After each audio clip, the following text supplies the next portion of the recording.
The Premier today shutting down calls to allow fourplexes in neighbourhoods across Ontario, calling it a huge mistake that would anger residents of single-family suburbs. The remarks sparking backlash and earning him a new nickname. Well, Premier NIMBY is basically saying we're going to put speculators ahead of homes that ordinary people can afford in the communities they know and love.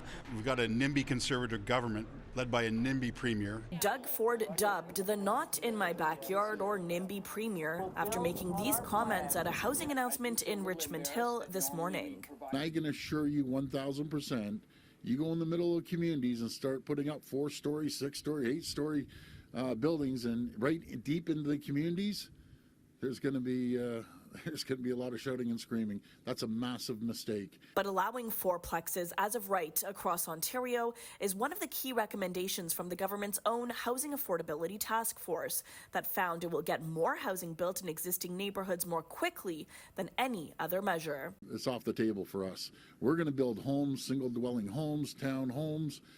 That's what we're going to focus on. I think that the Premier's comments today about fourplexes are frankly outrageous and actually deeply insulting. Not every Ontarian can afford a single-family detached home. That is not the way we're going to solve this housing crisis. Earlier this week, Liberal leader Bonnie Crombie pushed for fourplex legislation to be adopted across the province. I just think that Bonnie Crombie is so deep in Doug Ford's psyche that he's got to oppose anything that she does. But the housing minister says there's been virtually no uptake since the government allowed triplexes to be built on single residential lots without any amendments to municipal zoning laws back in 2022, with fewer than 21,000 units built since then. We have to do a heck of a lot better than that.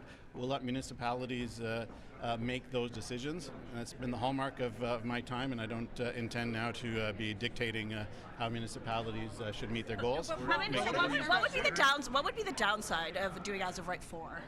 Look, as I just said, municipalities that have the ability to do that, they can do that. But what I'm hearing overwhelmingly since I've taken this job has been infrastructure, infrastructure, infrastructure. The housing minister says a lack of infrastructure is one of the biggest hurdles municipalities are facing when it comes to building homes. In a pre-budget announcement today, the government says it is investing $1 billion in infrastructure projects like roads, bridges, water, and sewage to help municipalities meet housing targets. For City News, I'm Tina Yazdani.